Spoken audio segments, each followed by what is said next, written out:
is absolutely zero doubt in my mind. Rachel Meghan Markle was a semi-expensive yacht girl, and she knows it. Many of you have seen this picture already. You see that there's Meghan with her Cajuna hat. I'm going to give you the playbook the tabloids don't want you to know.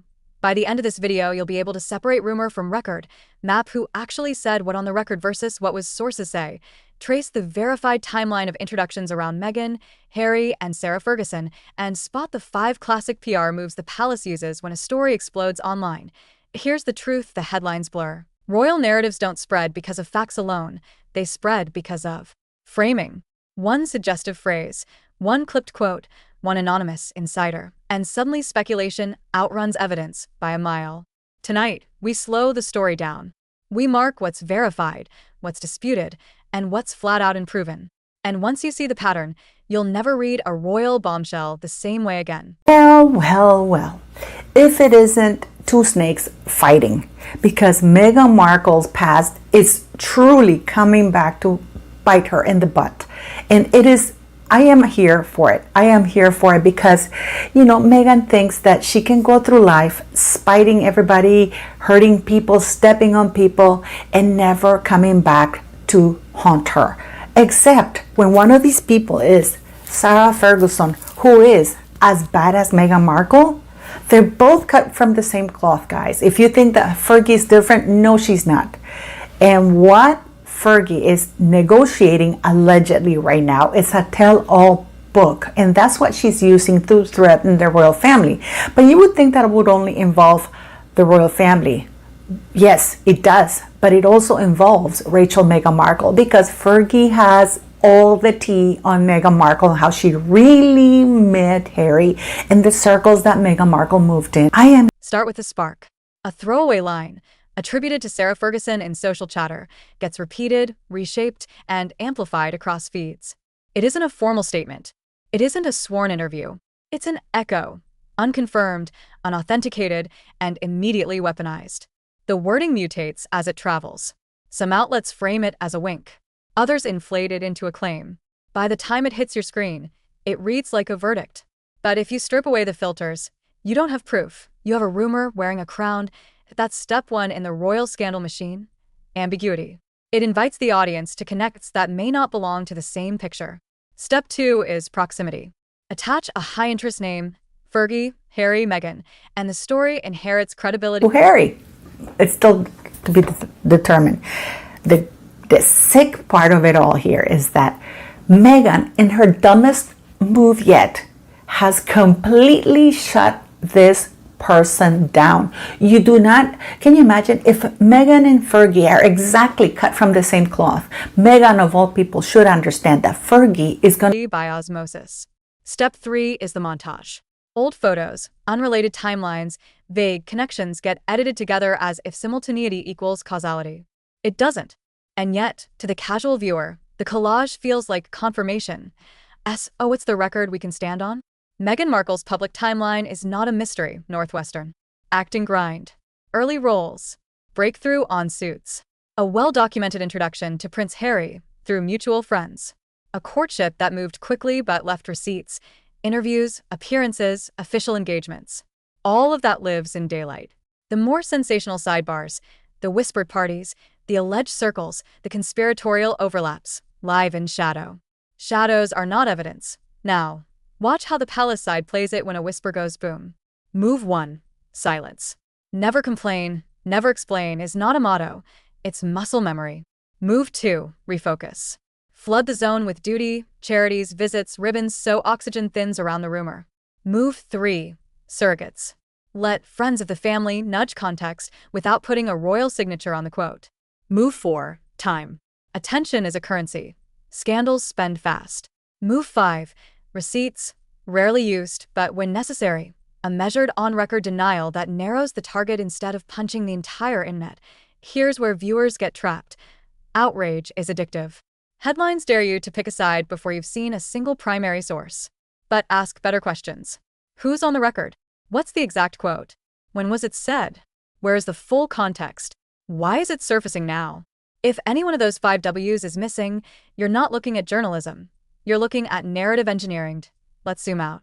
Sarah Ferguson's public life is a pendulum. adored, criticized, exiled, rehabilitated, repeat. Every return to the spotlight sits on a knife edge between confession and provocation. That history makes any line attributed to her sound juicier than it may be. It also makes her an easy vessel for projection. If you're predisposed to distrust Meghan, you'll hear confirmation. If you're predisposed to defend Meghan, you'll hear malice. Both reactions serve the algorithm. Neither gets you closer to the truth. Now, about language. Loaded phrases are the gasoline. They carry decades of insinuation in a handful of syllables. Once a tag trends, it hardens perception. But trending isn't verifying. A viral label tells you what's popular, not what's proven. Don't confuse volume with validity. Let's talk timelines, because timelines are where bad stories go to die. The public, verifiable sequence around Meghan and Harry's relationship is tight. When an online theory asks you to stitch in earlier, murkier connections, demand dates. Demand photos with matching metadata. Demand full, unedited sources. If the proof is everybody knows, nobody knows. If the evidence is look at this pic with no chain of custody, it belongs in the recycle bin, not your beliefs. And here's a media literacy hack the professionals use. Split any sensational claim into 3 buckets: fact, context, color. Fact is what can be independently confirmed today. Context is what reputable sources agree frames the fact. Color is the vibe, the adjectives, the anonymous whispers, and dramatic edits. You can enjoy color without mistaking it for fact. You can weigh context without letting it overwrite the fact. If a story collapses the buckets, it's selling you emotion, not information. Where does Prince Andrew fit into this? As a reputational black hole. Any narrative that orbits his name gets pulled towards scandal whether it belongs there or not. Smart storytellers exploit that gravity to make unrelated material feel incriminating.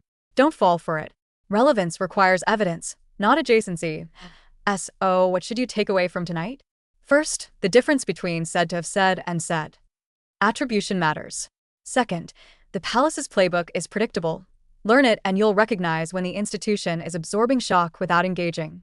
Third, your attention is the prize. Outrage farms harvest it by fusing familiar villains with fresh insinuations. Fourth, credibility isn't a vibe. It's receipts, timestamps, and names willing to stand behind words. Fifth, you're allowed to hold 2 truths at once. The royal machine is ruthlessly protective of its image, and online rumor mills routinely overstep into fiction. If you came here for a verdict, here it is. The only honest verdict is caution. Respect the record. Label the rumor. Don't let trending tags launder insinuations into truth. If a story is real, it will survive scrutiny. If it's not, scrutiny will set it on fire, and now you're dangerous to bad narratives. You know how the spark spreads, how the palace responds, how the timeline tests a claim, how language smuggles bias, and how to demand receipts without becoming a pawn in someone else's agenda. If you want the full toolkit I use to vet royal stories in real time, 5 questions, 10 sources, 1 checklist, say the word, and I'll drop it in our next episode. Until then, stay sharp, stay curious, and remember, in the royal game, the loudest story isn't the truest story, it's just the best marketed one. By the end of this 2nd chapter, you'll have a battle-tested system to dismantle viral royal exposés in under 5 minutes. How to follow the money, decode anonymous sourcing, reconstruct timelines from public records, and spot when a palace countermove is quietly reshaping the headlines while you sleep. You'll walk away with a blueprint you can use on any scandal, royal or otherwise, and never get played by outrage again. Let's pick up where we left off. Rumor thrives on speed. Truth needs structure. So, we're going to build the structure. Start with the 4 walls test. What every explosive claim must survive if it's going to stand. Wall 1 is the quote. Do we have the exact words in full context from a named person on the record? Wall 2 is the date. Can we pin the statement to a precise day, time, and place? Wall 3 is the document. Is there a primary source, transcript, clip, filing, itinerary, travel pool note, or contemporaneous report that lives outside the gossip cycle? Wall 4 is the motive. Who benefits from the story landing now? If a claim can't clear all 4 walls, it's not a fact, it's a pitch. Next, learn the shape of a viral rumor. It has 3 acts. Act 1, the spark. A fragment attributed to a semi-credible node, a veteran insider, a society columnist, a source close to the family. It's engineered to be just specific enough to feel true and just vague enough to avoid liability. Act 2, the collage. Old photos surface, cropped, context stripped, metadata less, and get stitched into a narrative arc that suggests overlap equals involvement. Remember this rule: adjacency is not evidence. Act 3. The cement. Repetition hardens conjecture into common knowledge. People start saying everyone knows, which is the opposite of a source to beat the cycle. You need the timeline drill. Take a claim and write a left-to-right sequence of confirmed public events that bracket it. Use interviews with dates, official appearances, network air dates, charity calendars, flight tracking archives, and press pool logs. Mark everything you can confirm above the line. Below the line, list the rumor points with question marks. If the rumors require time travel, bilocation, or a relationship that magically predates the first confirmed introduction, you've got your answer without rage sharing a single meme. Now, let's talk about anonymous sources, because they're the fuel and the fig leaf. Not all anonymity is equal. Separate shield sources from shape sources. Shield sources protect whistleblowers and are backed by reporters who've seen receipts. Shape sources add mood music. Friends say, insiders feel, palace aides believe. Newsrooms use both, but only one should carry weight. If a story is 90% shape and 10% shield, or worse, 100% shape, you're consuming vibes, not verification. The palace playbook you learned in part 1 has advanced chapters too. When silence isn't enough, watch for the pivot and the proxy. The pivot is a same-day dose of wholesome coverage placed to crowd out the scandal on homepages, a hospital visit, a veterans event, a conservation project. It's not random, it's a news desk chess move. The proxy is a third-party validator, a respected biographer, a former press secretary, a legal commentator who just happens to underline the palace's preferred framing while appearing independent. When you see those two in tandem, you're watching controlled burn strategy. Starve the blaze, don't feed it with denials. Let's build your personal verification stack. It has 5 layers. Layer 1, primary media. Full-length interviews, official transcripts, unedited footage. Layer 2, institutional records. Charity annual reports, companies' house filings, court dockets, official speeches. Layer 3, accredited press pools. Wire photos with timestamps, rota notes, traveling press schedules. Layer 4, expert aggregators.